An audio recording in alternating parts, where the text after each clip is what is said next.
Hello, hello, hello. It is me, your Trill Phenom SP3. We are live on the Sportskeeda Wrestling, YouTube, Facebook, and Twitter for Smack Talk, reviewing tonight's SmackDown and AEW Rampage. I am here with the legendary man, myth, legend, manager, mustache, Dutch Mantell.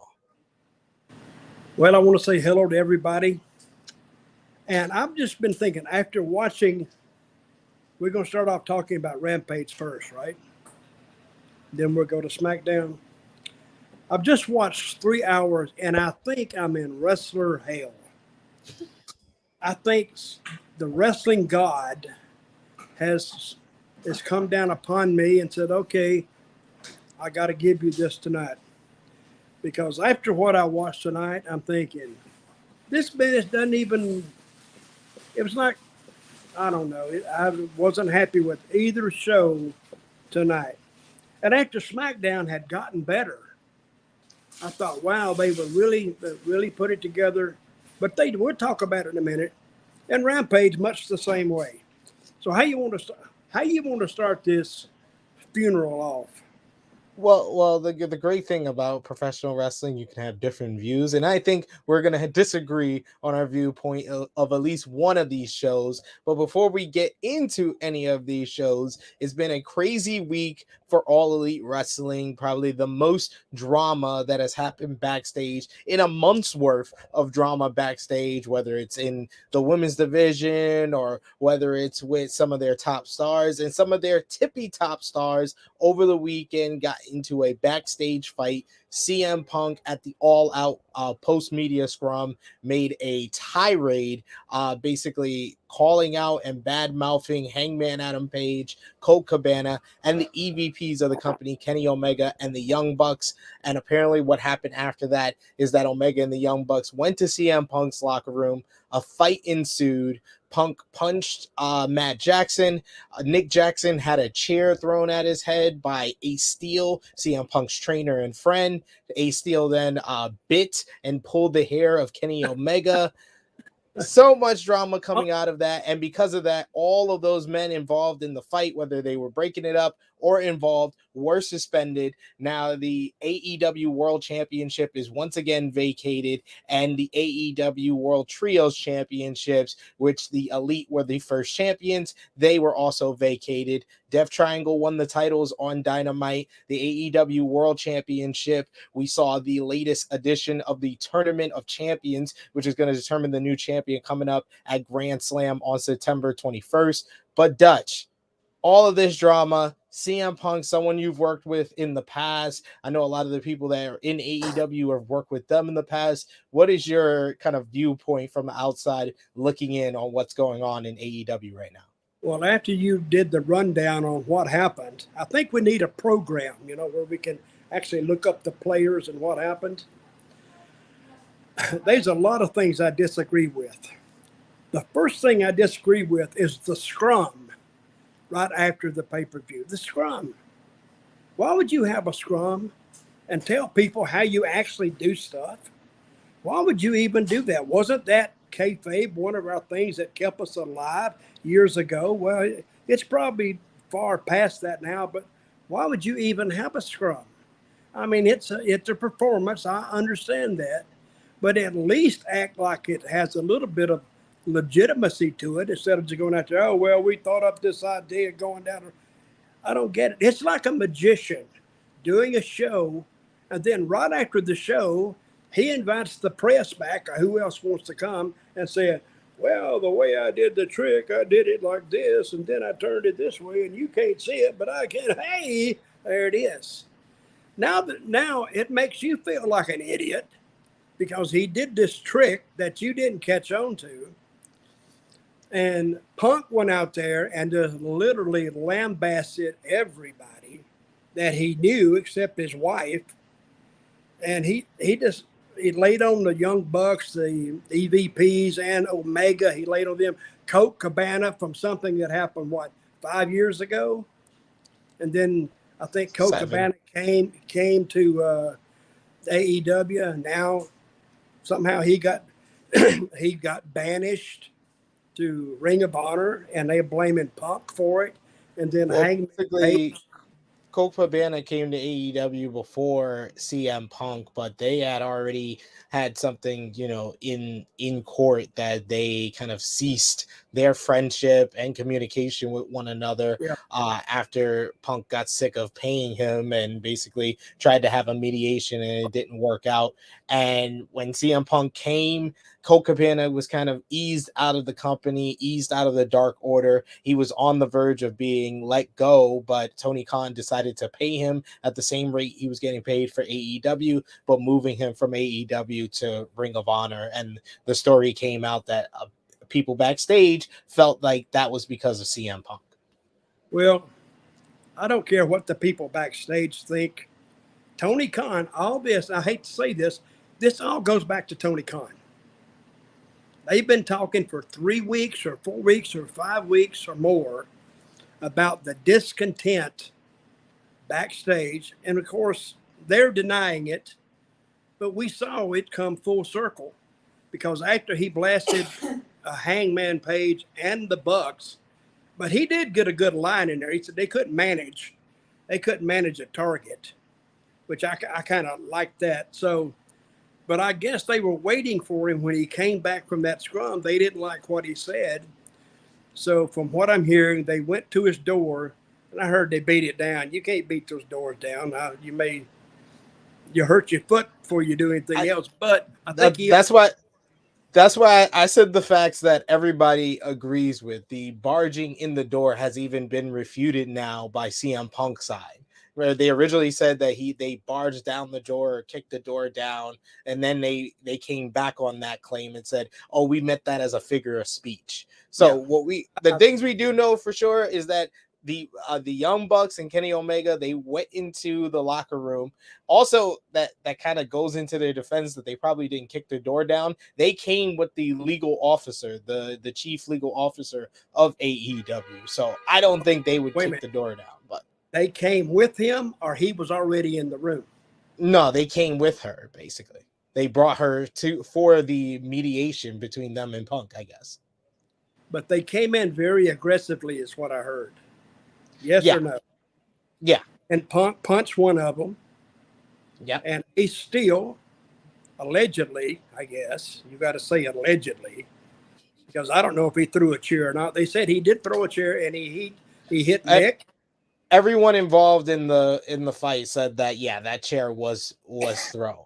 We can say allegedly on all the other particulars, but the things that were confirmed by everybody involved was the chair was thrown by Ace Steel and it hit Nick Jackson. CM Punk threw the first punch and it was at Matt Jackson, and Kenny Omega was bitten and had his hair pulled by Ace Steel.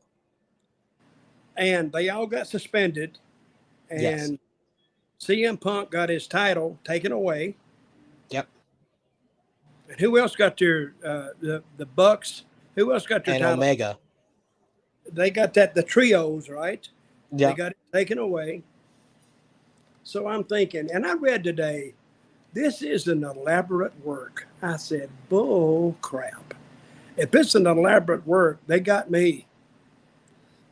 The thing is, I don't care if it's a work or not. If it is, more power to them. But now where do you go? You worked yourself into a shoot, basically, is what you've done. This is another big beef I have on it. Tony Khan sat out there like a big doofus and nodding his head with his eyes wide open like this, looking around. I went, well, damn, does he blink? And everything Punk was saying, he was shaking his head. To me, that's a bad look for Punk and a bad look for Tony Khan, but he let it go. Now, as soon as that part of the scrum was finished, I guess Punk went backstage, and that's when Swerve and his partner came on. That was allegedly, I'm going to say that word again, allegedly when the action took place backstage. So, and let me bring this up. Tony Khan has been forced to do something. I mean, in any business, you can't come and attack your coworkers You can't throw chairs and hit them. I mean, you can't bite them. You just can't do that. So what he was forced to do this, but let me bring this up. Years ago, I've been in territories where we've had fights, guys fighting in the dressing room, and sometimes we'd let them go, sometimes not. But after the fight, either one said okay or shook hands or it cooled down. But this is not going to cool down. I don't know. How long are the suspensions for? Nobody knows because it's an ongoing investigation right now. Okay. Dynamite, and I hardly ever watch Dynamite. But just because of this, I said, okay, by God, I'm breaking my rule. I'm going to watch this Dynamite. And I missed the first 5 minutes of it. So when I got in there, I said, let me go back and see if they said anything. Tony Khan's sitting there just as calm as he can be and as undramatic as he can possibly be. And he was saying that I've suspended these people and didn't even name them. So I'm thinking, and that's why, now tell me, is this true? They had 1,200,000 people at that point in the show, correct? And by the time At the start of the show, yeah. The first hour was up, they were down to 800,000. So no, by the time the end of the show, it was at 800,000. Well, not like 800, 890 or something like that. Yeah. Okay, but they lost close to 300,000 people over a period of 2 hours. It should build, but this didn't build. It actually went away. So I don't know about this. You got any questions about how you feel about it? Well, the one question got is because a lot of people are questioning if CM Punk still is going to have a job with AEW. Do you think that Tony Khan might be forced, like you said, he was forced into the decision to suspend these guys and vacate the titles? Do you think he's going to be forced to be in a position where he may potentially have to fire the biggest draw in AEW in CM Punk because of this? Now he's going to have some blowback on that, some brushback on that, because of he sat out there and everything Punk said, he was agreeing with and shaking his hand. Yeah, I agree with you. I agree with you. And he tried to say something and Punk contradicted him and said, no, it's not your position to do that stuff. Talking EVPs, they couldn't manage a target or what. But he was agreeing with that. It was Tony Khan, and I've said this time and time again and I've learned it over the years in wrestling. The booker cannot be friends with the talent. He has to be the boss. If he's not the boss, he's like a friend that you can go talk to, which is fine. But I think Tony wants to be one of the boys, but he can't do that because that's going to hurt him. It's going to hurt his business. And the people saw it on live TV, not live TV, but they saw it on TV. So what are they supposed to think? Because this is a business that sells tickets and sells merchandise, and they got TV contracts. And when you get rid of 1, 2, 4, 5, maybe 6 of your top guys because you suspend them, I think Tony Khan is digging right now. What am I going to do? So, and when that angle, when I saw Punk beat Moxley, I said, well, I don't think he can miss on this one. Wow, did I have that wrong? But to my defense, I can say I didn't know all this was going to happen. Now, yeah, it's gone from I can't miss on this because it all told the story if they'd have left it alone.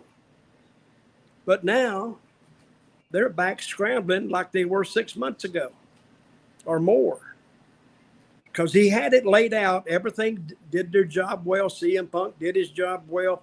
Moxley did his job well. Great return for MJF as well. And with that now, luckily for MJF, it could be a godsend to him because who else they got, really? I mean, He's had all the publicity for the last 3 months, and he can go out there. And I think anything he does will get over, and it will help his position in the company. But still, this taking out 6 guys of your top, they're like a football team. They're your starters. You take half the team away, what do you got? You got some second stringers filling in. And I hate to call them second stringers, but that's exactly what they are, because they don't get first class treatment like the starters do. But I'm watching him last night just make a non-dramatic. He should have said, "Well, ladies and gentlemen, the temperature is 75 degrees, and it's expected to go down to 71. High tomorrow is 85. Back to you, Jim. What's the weekend looking like for sports?" I don't get it. Why wouldn't he at least made it dramatic with some like lawyer-looking people around him or something? I don't know. And watching Rampage tonight, they need help in producing that show. I mean, but the stars make you forget that. Yeah. The stars make you forget how crappy the interview set is lit. I mean, it's dark as hell. You could damn get mugged in there and nobody would see the person. But I don't get it. And so I saw one interview go with Jade Cargill, and those other 2 girls. Jade Cargill, the baddies. 42 seconds. You know, why not a minute and a half at least? Maybe they can't talk that much, maybe. But maybe if they had somebody coaching them, and then they had Hobbs, and he was a decent speaker, he was a decent talker. 38 seconds. And they never. I like that one though. That one was good. What? I like Tobbs' promo. It was good, but it was still 38 seconds. So if you want something to stay with you, give it just a little bit of time. I don't know. I can see making it short. I can see that, because it is a timed TV show. But 38 seconds, nobody can get nothing in 38 seconds. Hell, Roddy Piper couldn't even take a breath in 38 seconds. Hulk Hogan either. You know, they're all. So they want these guys to, and I understand why. They need to move on. But I think it hurt them and the show at the same time. Anyway. Yeah. What do you got? Well, let's get into the particulars. What are we disagreeing on here first, so I can. Well, I enjoyed this episode of Rampage. You say you didn't. I did enjoy it because there was a really awesome opener to the show. You had Darby Allin versus Sammy Guevara. Some really good spots in this one, especially the Sammy catching Darby on the tope suicida with a cutter. You had the finish, which came down to Ty Mello and Anna JAS getting involved. Anna distracted the referee, and then Ty passed the skateboard to Sammy. He hit a power bomb on the wheels of the skateboard on Darby, and then hit the GTH for the win. Hit there. Love the finish as well, because I was like, ouch for Darby landing on the wheels of the skateboard, but really strong way to open the show. And now Sammy Guevara moves on to verse Jon Moxley this Wednesday on AEW Dynamite. What did you think about the opener? Oh, it was a good match. I'm not taking anything away from the match. But would I buy a ticket to see those 2 guys? No. It doesn't interest me. They had a great match. It's a great TV match. That's exactly. But I'm waiting for the guts. But the guts is gone. See what I mean? I mean, Darby Allin, they could wrestle for an hour. They could wrestle for 2. I don't care. But it won't make me go buy a ticket to see them, because the story they have is like a little story. It's not over encompassing. Not the way Punk and Moxley and Page and the Bucks, and see, that was all the story wrapped up in one. Now he suspended them. So where to go now? Yeah, I'm not saying anything about the work.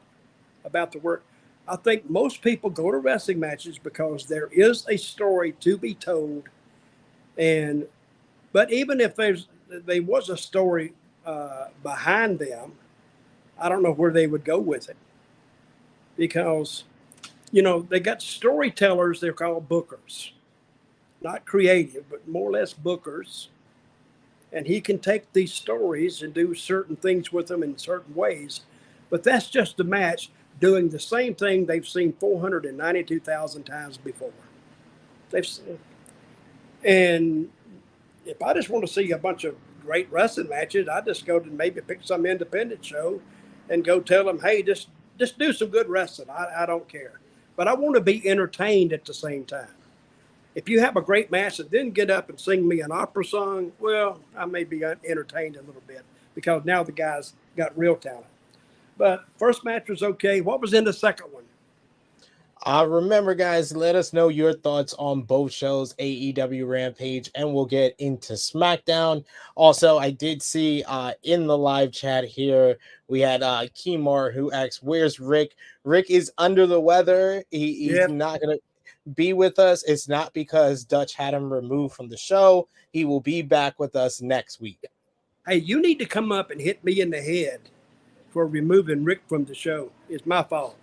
Hit me in the head and punch me, and then I'll bite you or something. We'll do our own little angle here. Yeah, Rick said he worked with an employee that was sick all week, and now he said, guess what? He informed us earlier today that he was sick too. So I hope it's not COVID.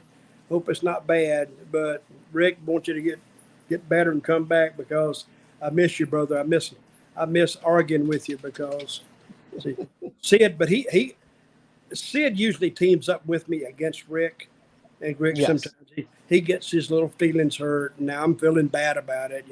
Rick, we're sorry, but I hope he does get well and come back, and that's where Rick is tonight.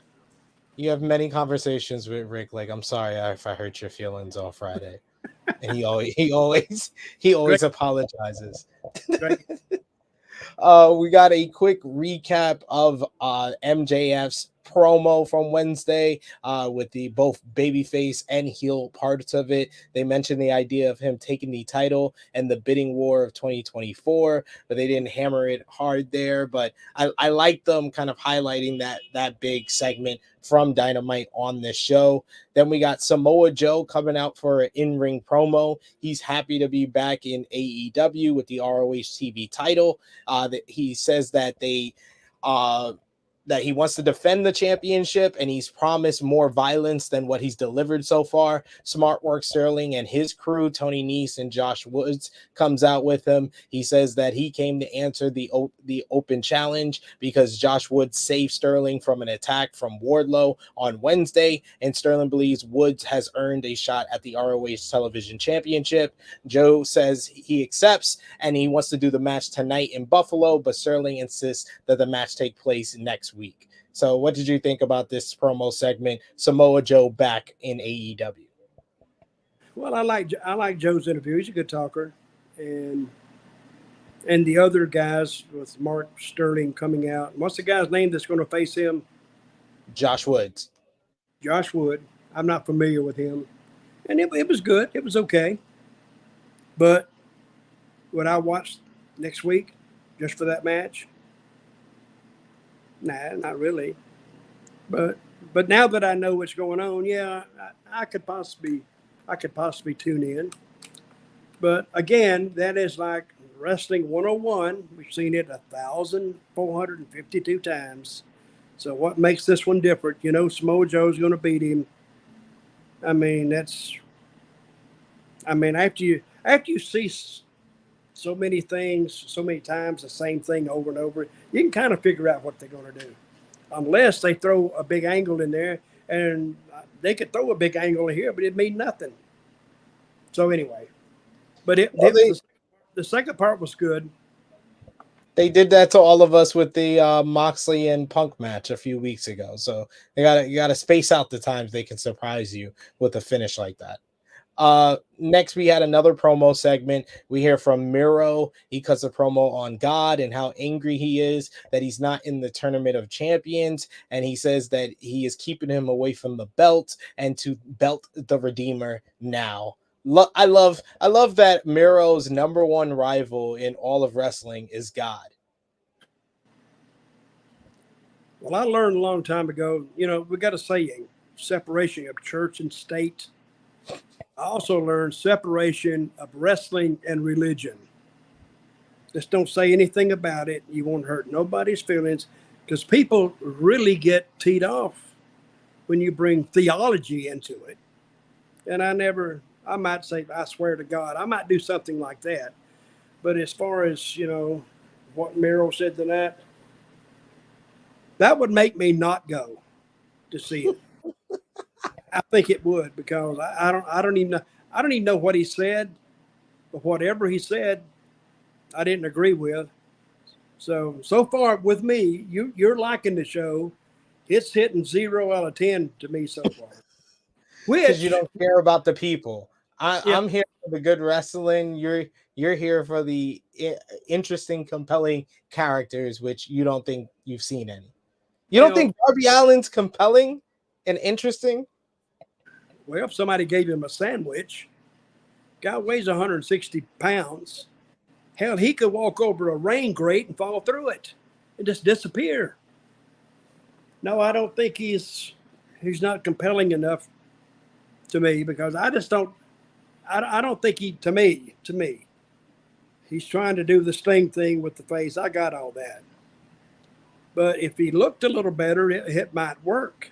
But I don't think it will. I don't. Hey, you need variety. Wait a minute. You need your underdogs. Didn't know him, and I'm at a desk, I'm a big wrestling booker or something. Hey, but where are we going to? Oh, we're going to Albany. Oh, yeah. And he walks in and says, sir, this guy would like to speak to you. Well, who is he? Well, he said his name is Darby Allin. What's he want? Well, it says he's a wrestler. What? Bring him in. And they bring him in there. Now, I haven't seen him on TV or anything. Would you book that guy? If you've never seen him in a ring before, you would? Yes, I would. Okay. You need a punching bag. Even if I've never seen him in the ring before, he seems like the type of guy who can make any beating look even great. As a punching bag, he don't look like he could break a balloon, because he's not big enough. He's got all these high flying moves. This is another thing. He's going to do these high flying moves, and since he doesn't weigh a lot, he doesn't have anything to absorb that punishment except his back. And give him 5 years, he's going to be limping around like I'm limping around now. But at least it took me 25 years to get there. It's going to take him about 5.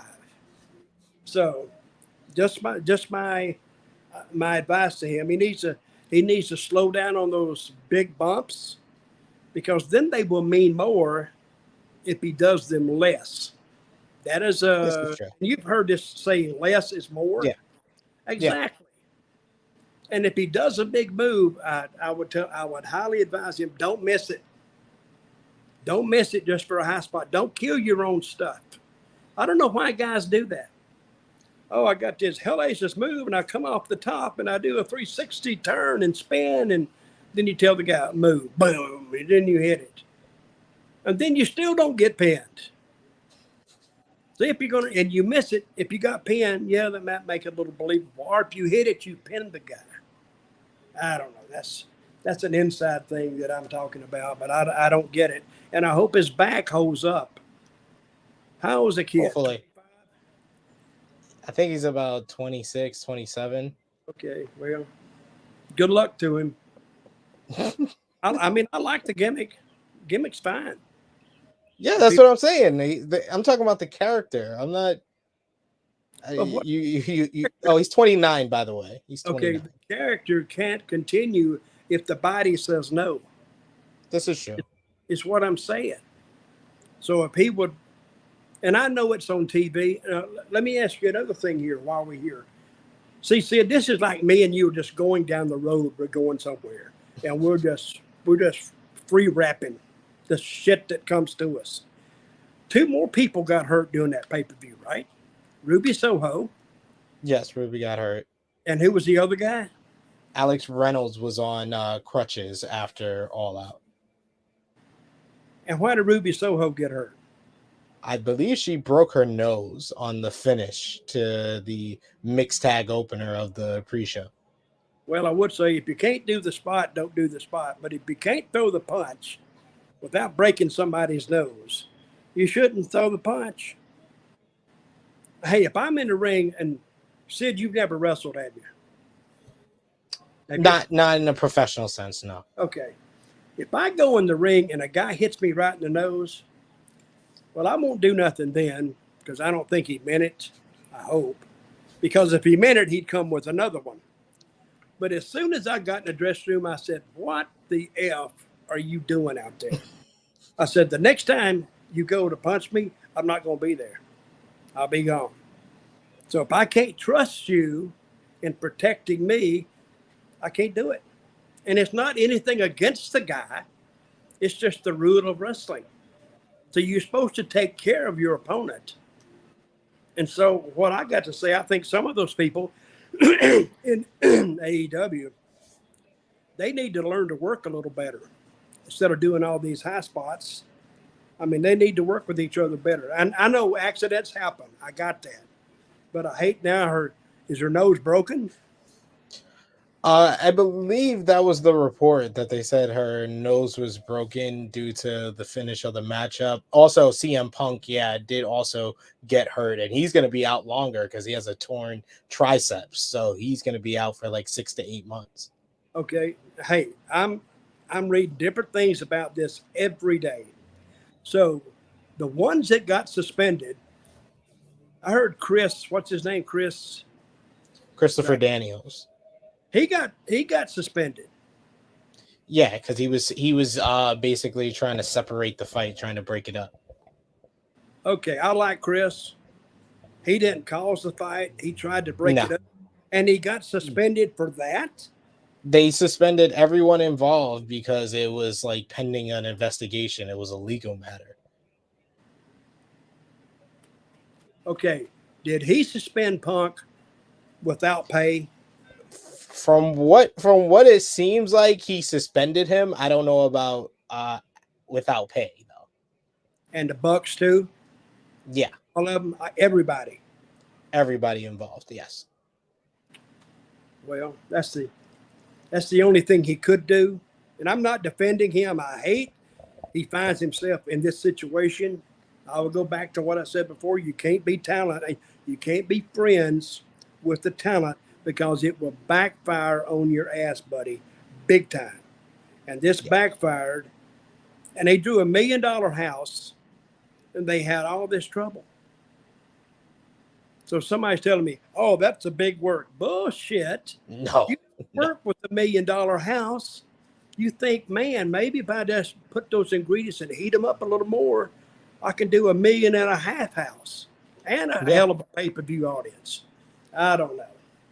This has me discombobulated. It is. What's the third match? It is very confusing, and it's something that we're probably going to talk about more in the weeks to come as more stuff comes out, different sides of the story from what happened. But yes, the rest of Rampage, you had Serena Deeb defeat Madison Rayne with the Serenity Lock.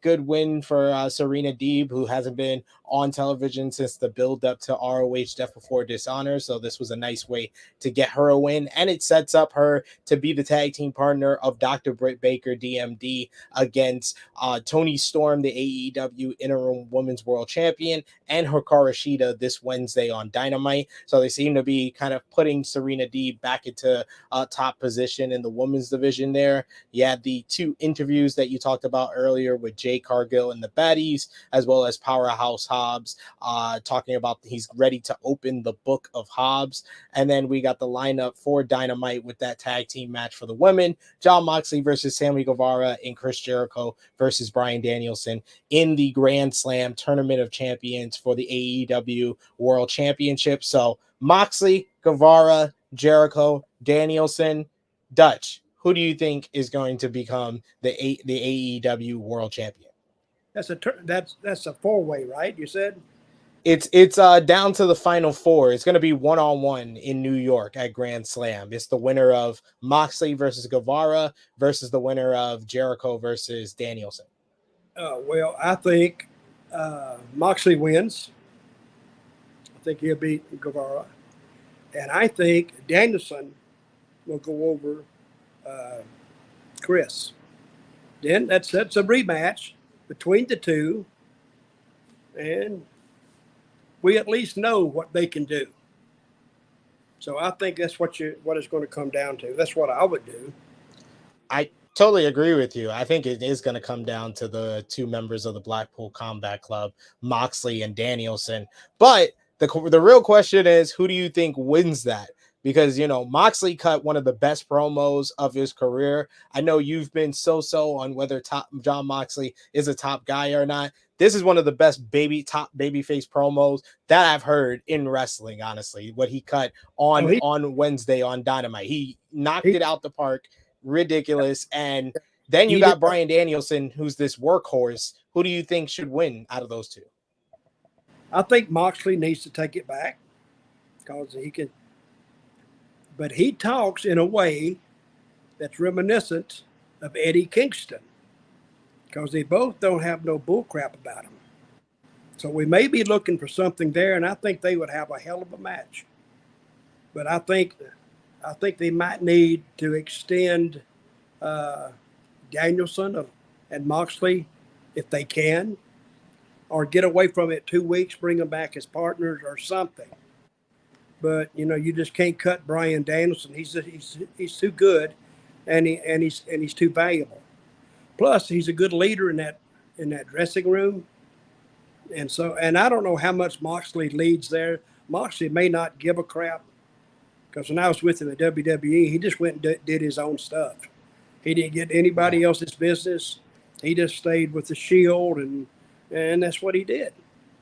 But I think it'll come down to Moxley beats Danielson, and I think they'll get away from that from 2 weeks, then they'll go back to it. That's what I would do. Yeah, I think after the Grand Slam match, this might be it for a while. But I think Danielson is going to win because Moxley won the first match at Revolution. Then you can do Danielson versus MJF at Full Gear. And I think MJF should win the championship. And he should be the one that goes on the long run with the title. And then John Moxley, after that promo on Wednesday, he needs to kind of be the guy who saves the AEW World Championship from MJF. Because, MJF, if he wins the title, he's basically saying it's a bargaining chip between AEW and WWE. Mm-hmm. Well, I do like the fact that he is putting AEW on an equal footing as WWE, and he's mentioning 2024. It's going to come down to who wants his services, and he makes himself, in doing so, he makes himself a valuable commodity, and he makes AEW a valuable commodity. I just wish this incident hadn't happened Sunday night. Was it Sunday night? Sunday night? Yeah, it happened on Sunday. I just wish it hadn't happened because I think I run my big mouth and said, nope, that Tony Khan can't miss with this one. And then, boing. Well, all he could have done is stand in front of the ball that was getting kicked into the upright. Oh, my God. So, okay, the last match. I never watched the ending of the last match because I got to. How'd that end? That was a great match. Probably the match of the night. One of the better matches of this entire week. Claudio Castagnoli defending the ROH World Championship against Dax Harwood. A lot of great technical wrestling with this one. Both men trading off the sharpshooter, looking to get the submission win in this one. In the end, it was Claudio who kind of overwhelmed Dax with elbows to the head, forearms to the head, and then he locked on the sharpshooter for the submission win, getting the tap out victory here. Dax Harwood once again delivers in singles action. It seems like every time he has a one-on-one match, it's a fantastic encounter, and this might have been Claudio's best match for the ROH World Championship, just up there with his match with Takeshita from August. But yeah, what did you think about what you saw between Dax and Castagnoli? Good match. I didn't think they had enough time. That would be a great match for a live event because people would get into that because they're basically both good guys, right? Baby faces. Basically, that's what they are. And who did you say won? Claudio? Claudio won. Good match. Nothing wrong with that. And I think, see, when you have a match like that and say Harwood lost, but he can come back with an interview to make you believe in him again. Yeah. And see, that is up to the artistry of the booking team or the booker, exactly what happens. And see, a lot of things creative, they need to feel fans. They need to feel what fans feel. And say if they looked at you and they're looking at what you're interested in or cheering for, they can actually book just off your reactions. Because people don't get up and stand and cheer for no reason. You have to give them a reason to get out of those seats. And I think Dax Harwood can give them that reason to get up because he's believable, especially with the story about his little girl. That touches a lot of people. As long as he doesn't wear it out, I mean, he's got that because, how old is the little girl? 8 or 9? 8 years old. Well, it's a heartwarming story and a touching story, and people can see why he gets upset if somebody says something. But you got to watch saying something about it because that is in bad taste, very bad taste. But I think he has the ability to rally people behind him. And see, now Claudio, I don't think he has that ability to make people really feel sorry for him. Dax Harwood does. So, and that's just the things that bookers have to take into account when they put them out there to do an interview. And this business runs off emotion and connectivity. See, when I booked, I used to watch a guy that they've never seen before. And if he gets a little bit of reaction out of people, they had never seen him before, that's a good sign. Because obviously he's touching something somewhere. So if I took that something, if I found out what it was, and I amplified it, well, the guy may get over. I've done that a lot of times. And it always, I never lose when I feel the temperature of the room. When I feel that temperature, I can know it can rise, and I would do something with it. But I thought, all in all, this was talking about Rampage.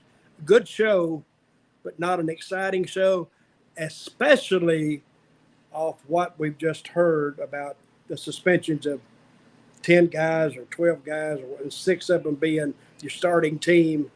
I mean, I thought that would, and I don't even think the commentators said anything about it either, did they? No, they just were talking about the tournament, of course, but not really talking. They haven't really mentioned CM Punk or the Elite. They've removed them from the intro. So yeah, it's a very touchy situation, especially because it is a legal matter at this point. But okay, explain that to me. A legal matter. You're saying that there could be some lawsuits out of this. Yes.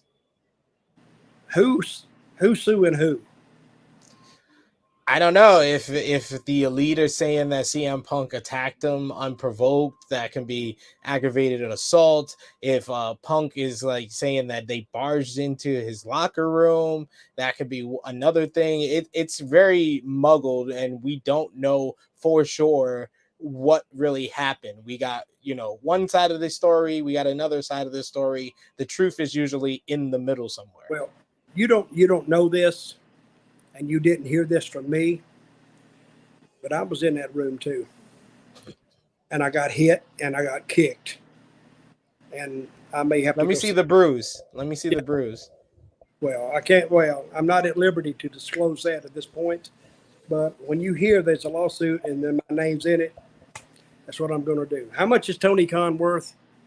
He's Insurance worth the for billions, so I could get. yeah, he's worth billions. So this is a smart lawsuit to get a part of.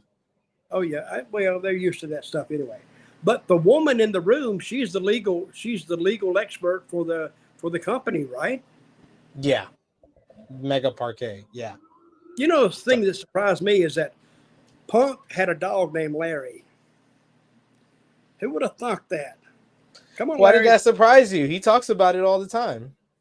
I never listened to him. I've listened to him too much before. You know, after you've been in the wrestling business for a while, you know, a wrestler talking, and it's like mumbo jumbo half the time. Listen, with most people, I shouldn't say this because I kind of damn knock my own profession, but with most people talking, just like regular people, you listen closely in case a lie drops out.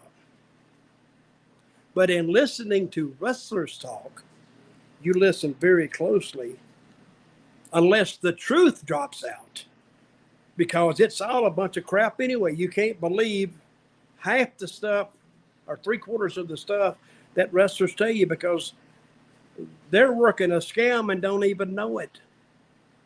Because I've been around them all my life and I know how they work. I love them to death, but that's their creed. So They're see, always working a they gimmick. die for a profession. I mean, they This make is a true. bunch of stuff up, and they're really, really good con men. Yeah, they can suck you in, but anyway, they're used to doing that. All right, are Well, you? we don't have we don't have much time done, so let's go through SmackDown and let's definitely talk What are about we looking at here?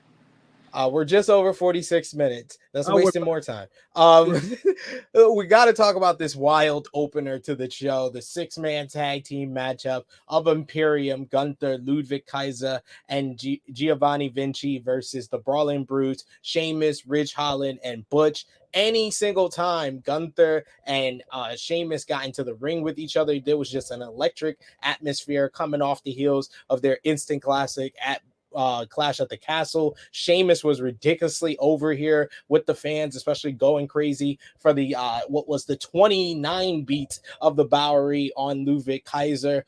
Butch looked good in this matchup. Even Ridge Holland in the end got a little bit of offense to look good, but Vinci and Kaiser did a double team. They hit the European bomb on Ridge to get the victory for Imperium here.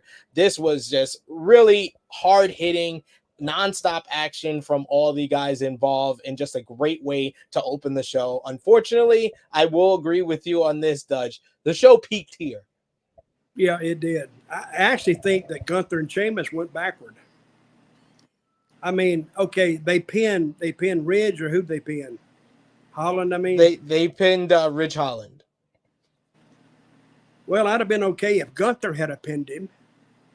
But Gunther didn't pin him, did he, or no? No, I think you mean what Shame Gunther. Well, I mean Gunther didn't need the win. I think Vinci and Kaiser needed the win more because they're the newer guys. They're not a dime in those guys. There's money in Gunther. Keep him alive. And I think Sheamus, you know, him and Gunther went at it one time, but at the end, Sheamus was not even seen. That's why I think he went backwards. And I think Gunther went a little bit backwards. Because you got to protect assets like that. You just can't throw them out there, to me. You just can't throw them out there in a six-man tag and expect them to keep their steam. Because there was nothing for him to keep his steam on here. I'm talking from a booking point of view, is what I'm thinking. But you're right. When they got into the ring, it got electric. Because they remember Clash at the Castle. What a match they had. I mean, a brutal match. But this didn't even come close to it. I thought this was a really good TV match. I thought it highlighted all the guys involved, and it kept the feud going between Gunther and Sheamus. I don't think neither guy lost, neither guy won in this one, so I think the feud is going to continue.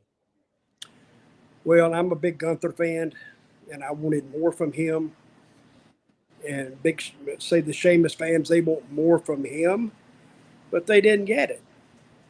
I don't think they really gave their fan base enough. See, you like matches because of the work. I like matches over the drama, over the intrigue, over where it can go. And I think this actually set both Gunther and Sheamus. They didn't go back far, but they didn't.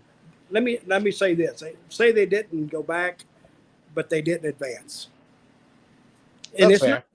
it's not dead by any means, but and they can bring it back.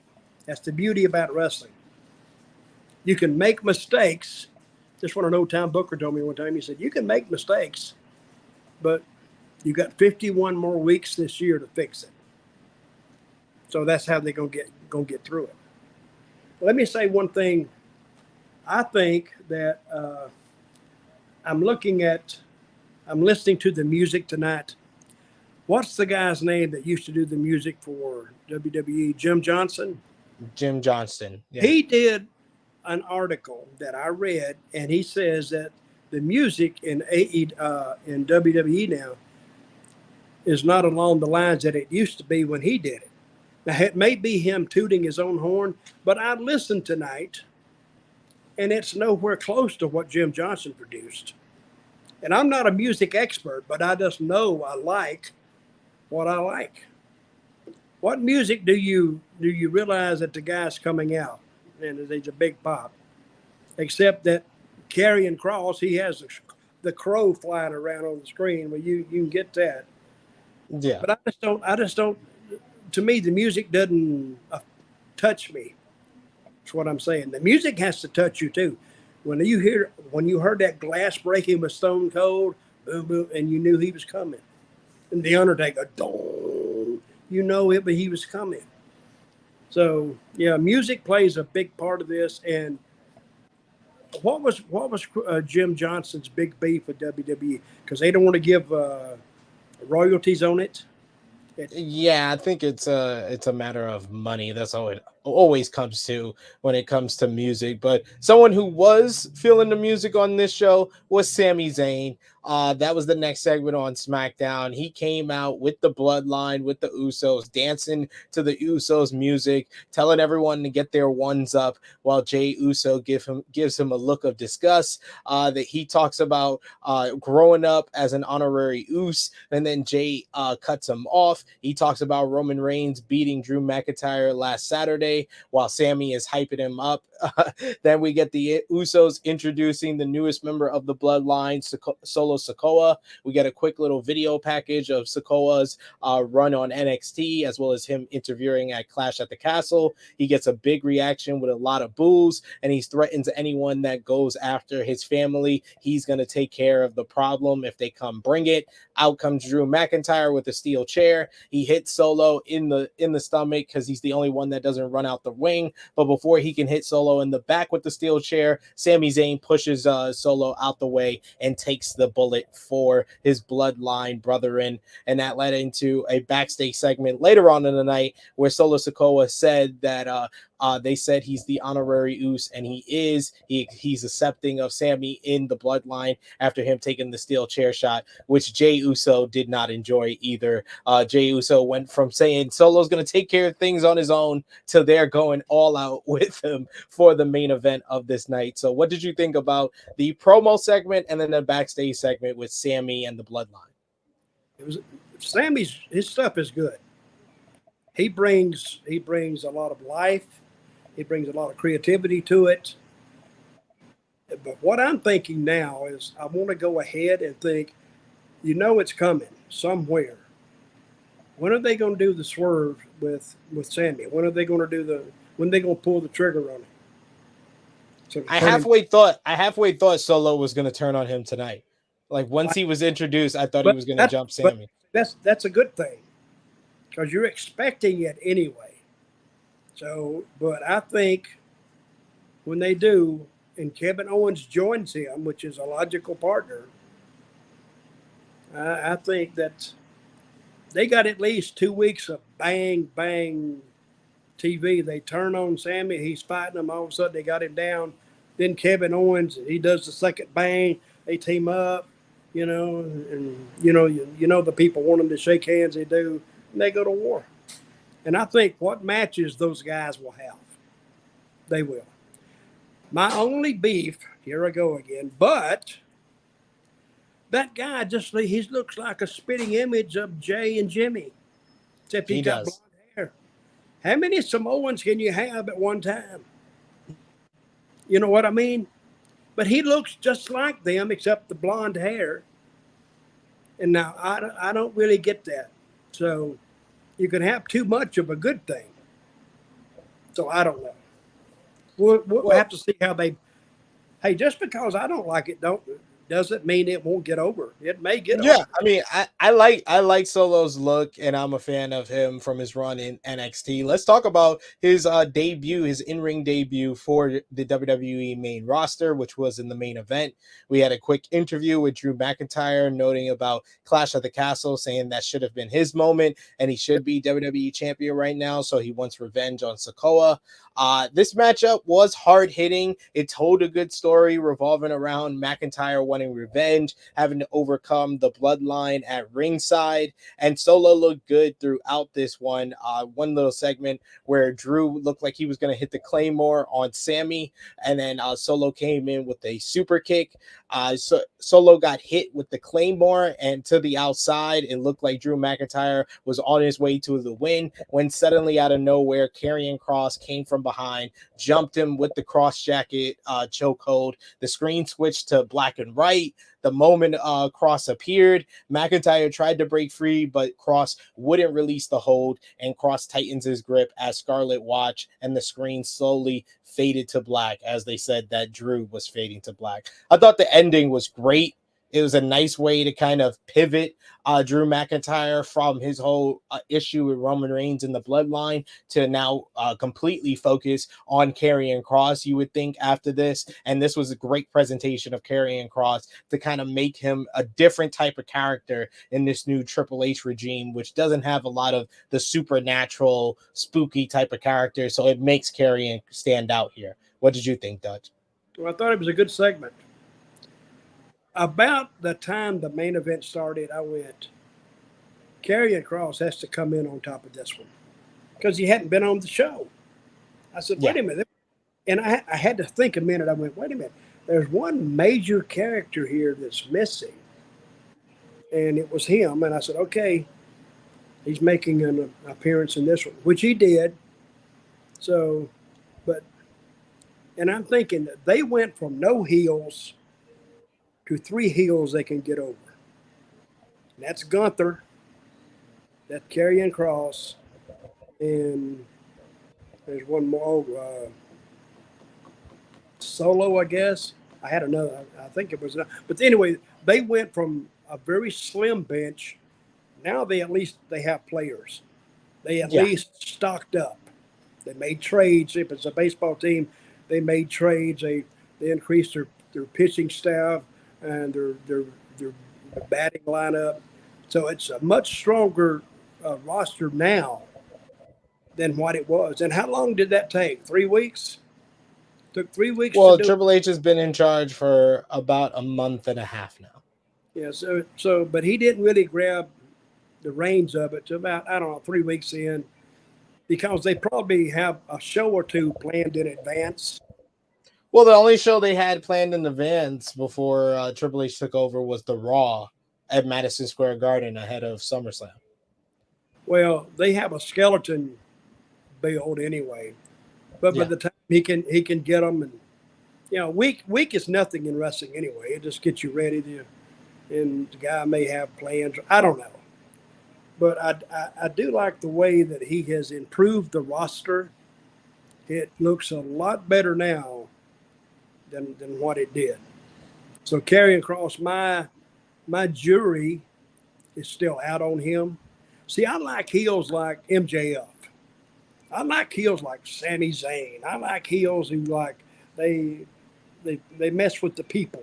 I mean, you kind of see everybody in that crowd thinks they can go up. Every guy, and he probably thinks he can just whip Sami Zayn's ass.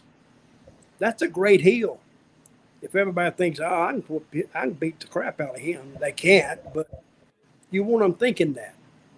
Yeah. See, I've been around a lot of heels in my time coming around. A lot of fans out there thought they could beat some of these wrestlers, and when they went, well, it wasn't as easy then. But that's what you want them thinking. So, but I think that they made a great effort to restock the bench in WWE. And Triple H, I think he's hitting 1,000 right now. Give it He's time. definitely. But that's what I'm saying. Tonight, I expected more out of this show, and I didn't get it.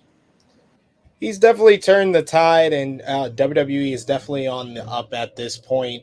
The women's division was represented in two matches on SmackDown tonight. You had WWE Women's Tag Team Champions Raquel Rodriguez and Aaliyah. They defeated Toxic Attraction, Gigi Dolan, and Jessie Jane. I thought this was a nice little showcase for Toxic Attraction, even though they kind of came across as just any other team, when I think they should get a little bit of more build, being two-time NXT Tag Team Champions. And Raquel, once again, looking good. And it seems like the story of this title reign is that Raquel is doing all the work for Aaliyah. Well, she is, basically. But Toxic Attraction, how long have these girls been wrestling? How long have they been working? Gigi Dolan has been working since like 2017, 2016. And JC Jane, she's more of like a performance center. So I would say like 2019, 2020, she may have came in. They look very green. Very, and it could be being in front of a big crowd. They could have been nervous, but they look like, like they'd only been in the business maybe a year. But then again, I've been critical of taking those talents to Orlando and just warehousing them. You got to put them in front of people. See, they got to feel the temperature of the room too, because they're the ones doing the work. So, but a good win for what was her name? Not Penelope. Raquel and Aaliyah. Yeah, you got to help me out with names because I go blank. But, no worries. Our girl was back, Lacey. Yes, that was the other match that we got to get into. They had a fatal 5-way number one contendership matchup to determine the next challenger for Liv Morgan and the SmackDown Women's Championship. We got a video package of Ronda putting Adam Pearce in the armbar last week. Cole announced that Rousey received a punishment, but an investigation is happening behind the scenes. I don't know why they're using the term investigation when there's an actual real investigation in your company and in the other company now, but more importantly in your company, about the former chairman and CEO. I was like 2022, the year of the investigation. No Dutch. Kidding. And I'm thinking the same thing. I mean, she beat up an official of the company on TV, but nothing's going to see. They're blurring the lines here. What's real and what's not real. But they don't do nothing to her. And I don't know. But see, you're not supposed to make sense out of wrestling. A famous American once said, Archie Bunker, he says, Edith told him, or Meathead told him one day, oh, Archie, why do you watch that stuff? You know it's all fake. And Archie said, jish. Just because they know who's going to win, don't mean I do. That was the best answer I've ever heard about pro wrestling. And it's yes. It was a great series, but it made sense. So if you can take a form of entertainment like wrestling and have people make sense of it, you're doing your job. See, that's what's going on in AEW now. Nobody can really make sense of it. Like WWE, nobody can really make sense of that sometimes either. But they are getting better, and I thought, with the improvement, especially after Clash at the Castle. Did you see Raw? Yeah, Raw was good this week as well. Well, it's been good the last couple of weeks. How was Raw? Raw was good. Okay. So I would have expected SmackDown to be almost not over the top, but better than the last couple of weeks. But I was disappointed tonight that it wasn't. Maybe I'm expecting too much. I think you possibly are, but I will say they gave us two women's matches, but they were the amount of time of one, because that first one we discussed with the women's tag team title as tag team champions went I'll give you the exact time here. That went 4 minutes 59 seconds. A fatal five-way to determine the number one contender went shorter than that.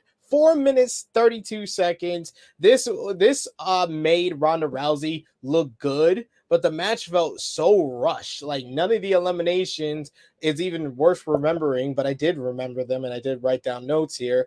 Natalya was eliminated by the armbar by Ronda Rousey. Then we get dual submissions from Sonya Deville with a chokehold, while Rousey's got the armbar on Lacey Evans for a double elimination. Xia Li's eliminated then. Then it comes down to Rousey and Deville. We get some MMA's type, like, sprawling on the floor between the two. Then Rousey gets the Piper's Pit, and then she locks on an ankle lock for the tap out victory. And now Ronda Rousey will take on Liv Morgan for the SmackDown Women's Championship at Extreme Rules on October 8th. But the more important part I want to ask you about, Dutch, here is the post-match where we saw Ronda Rousey go backstage. She's congratulated by Shayna Baszler. Ronda brings up her losing at Clash at the Castle and says, let me know when you're ready to break some bones and take over the show. Great line by Ronda, and I want to see Ronda and Shayna take over SmackDown. What about you, Dutch? Okay, that's what I'm saying. She said something, no action whatsoever. She just made a statement, and you want to see it. And I want to see it too, because less is more.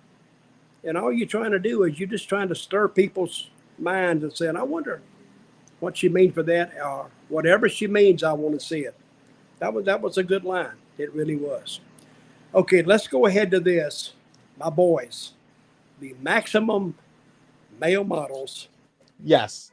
The Dead on Arrival crew went out there with the Los Lotharios and took on Street Profits and what was that? Top Dollar? Yep. I could have gone without seeing that match, to tell you the truth. I'm not surprised. I'm not surprised you're telling me this. I don't get it. I don't know. Who went over in that? That's how much I paid attention to it. Who went over in it? Street Profits and Hit Row. Hit Row hit the heavy hitter on Mansoor, I believe. Yes, Mansoor. So I don't have any high hopes for them. This has been, what, a month and a half we've been seeing them and are hearing about them. And they get there and they can use them for this. I just separated myself from that. This seemed like a match that the live fans enjoyed. So I guess that's all you can ask for. Huh? They probably did. The live fans were probably enjoying that. Seattle was a good crowd, and they gave an exceptional reaction to the returning Braun Strowman. Braun Strowman came out. He interrupted Alpha Academy after Chad Gable cut a hilarious promo talking about. He reminds me of a young Kurt Angle. Yes, 100%. That's who he reminds me of. And Kurt Angle was on Raw, wasn't he? Well, he was on SmackDown too at one point. Okay, I know, but last week, wasn't he on Raw? Oh, yeah. Last week in Pittsburgh. Did he have anything to do with Yeah, they had a segment with him and Chad Gable. Oh, that's great. See, but I thought of that a long time ago. Because I think if he would go and just be like a part-time virtual mentor, give him ideas, and they're both funny. I mean, they both can, and you like those guys. Yeah. So, but that was actually for what it was, that 8-man tag. For what it was, I guess it was just to fill time, because that's all it did for me. But Well, what do you think about Braun Strowman being back in WWE? Nice little segment here with Alpha Academy coming out after Chad Gable generated a bunch of heat. He comes out, he destroys Gable and Otis, hitting a big old power bomb, impressive power bomb to Otis to a big pop from the fans. Oh yeah. Again, see, I'm not a big guy fan because they're hard to book. Because one time you got to kind of get them down and beat them up. I actually take something off of them. Because if you win, then all of a sudden the first time they don't win, their shine kind of dulls a little bit, not the whole way. Yeah. But you got to book them differently. Now, I think WWE could probably take a cue from AEW and kind of not book these guys in back-to-back SmackDowns. Because how many weeks did we watch it? It was like the same groups. I mean, you could almost pick the same segment they were going to be in because we saw it so much. I think they would be better. I would bring some of those NXT guys up and just let them be on TV just to show what you got. And you don't have to, if they give the girls 5 minutes, surely they could give some of the NXT, one of the stars down there against another guy from down there. They could give him 3 minutes. But now at least you get an image in your head about what the guy can do. And then maybe they want to bring him back. I think they might, well, I don't know what they're going to do, but that's what I would do. Because that actually kind of propels and encourages NXT talent to improve as much as they can and try to make at least one Raw. Because how many go there and never even make a Raw? A bunch. Yeah. Go there and spend the whole time warehoused in the performance center and never see the inside of a WWE ring or a WWE sponsored events. So, and I hate to see that because they work so hard to get there and then they don't get any of the, and they don't pay them that much anyway. I mean, it's just like a regular job. And they're training 5 days a week. Training 5 days a week is really hard. That's actually harder than going on the road and doing it. Because you go on the road, you know how much to put out each night, the way you feel. And I call it, you got to feel the temperature in the room. So if you go out there one night and you're a little sore, well, you stay away from that sore part. And that teaches you to work in a different direction inadvertently. You're not trying to say you got a bad back way. You don't want to hurt it anymore. So you have to actually work a little bit of a different style and a different set. But it does help you to learn how to work a different way if you have to. So, but that's my take on that. The last match was... that was it. That was all. I ended things off with Braun Strowman because he was the big return of the week, and that was it for that. We do have a super chat donation here that we got to get into, Dutch, from our good friend Rollin Curtis. Thank you so much for that super chat donation. Always appreciated. Saying that I don't watch AEW because I don't take it seriously. I haven't taken any non-WWE promotion seriously since WCW. Trying to convince me to watch AEW and WWE is like convincing me to watch the Big Three and the NBA. Rollin, you're so negative, brother. You're so negative. You need to cheer up, brother. It's not worth all that negativity. You're going to probably have a heart attack by the time you're 40. I don't know how old you are. But we talked about Karrion Kross coming in, correct? We talked about all that? Well... Yes, we did. But there we go. Now, all I will tell Roland is I appreciate you watching us. You're always here watching us, regardless of watching AEW or WWE. Yeah, we love you, Roland, no matter what Sid says. And I apologize for his comments because he's like that. He just... First time I met him, he said, "Who in the hell are you?" And, he just real rude to me. And, I said, "I'm Dutch." He said, "Oh, whatever." But anyway. Well, Dutch, let the people know where they can find you, sir. Anything you want to plug. All right, I'm coming out with my third book, hopefully by Christmas. Okay. I'm writing it right now. And if you want to check on my other two books, you can just email me, Dirty Dutch Mantell with 2 L's at gmail.com. And I'll tell you how to get that. And it's great reading if you like old time wrestling, the way it used to be. And I don't want to sound like, this is what we used to do. I mean, it's all, see, wrestling is always in a state of evolvement. Because if it doesn't grow like Shaq Khan said, I guess that's Tony's dad, right? He said, if you don't grow, Yes. you're dying. I get, or something like that. Yes, he did. But wrestling is always evolving, and we're seeing it evolving now. It evolved to some boring stuff, to maybe some stuff we really like. So, did you like Clash at the Castle? Yeah, I really enjoyed Clash at the Castle. I thought it was one of the better wrestling events WWE has put on in a while. What was your favorite match? Oh, Gunther versus Sheamus, for sure. Without a doubt. Without a doubt. I don't know if I said this last week, but they remind me of two guys, and the old time wrestling fans were, and you'll probably know who I'm talking about. In mid-Atlantic, it was a Charlotte territory. They had Johnny Valentine and Wahoo McDaniel.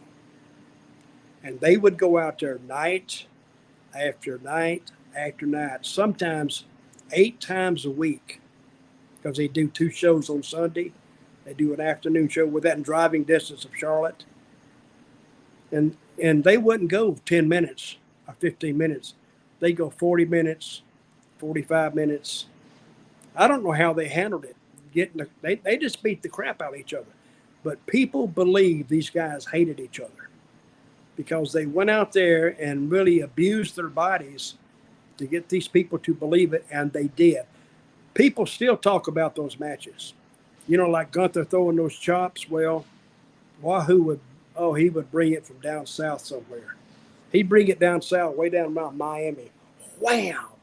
And then here'd go Valentine. He had the thumps, you know, like Sheamus uses. But the people believed it. And when you tell somebody that they don't believe in wrestling, let them watch those two guys. Oh, yeah. Gunther has a few of those that is just like that. That if you want an example of is wrestling real or not, just watch a Gunther match. But yes, for sure, we got plenty of coverage here on Sportskeeda Wrestling YouTube channel. Remember to hit the subscribe button, hit the bell to stay notified for all the great content here. You can follow me on the Twitter machine at TrueHeelSP3. Tomorrow morning, 11:05 a.m. Eastern Time, True Heel Heat 192. Myself, Miss Chrissy Love, Professor Chris from Post Wrestling. We're going to be discussing the crazy week in professional wrestling with the AEW Backstage drama, All Out, Fallout, Gunther versus Sheamus, Clash at the Castle, Fallout as well. We're going to talk about it on True Hill Heat 192 tomorrow, 11:05 a.m. Eastern Time. But me and Dutch will be back here next Friday with Rick, 11:05 p.m. Eastern Time, with another edition of Smack Talk. Anyone who's watching, remember to drop that thumbs up on the video, share with your friends, subscribe if you are new. For Dutch Mantell, I'm SP3, and this has been Smack Talk.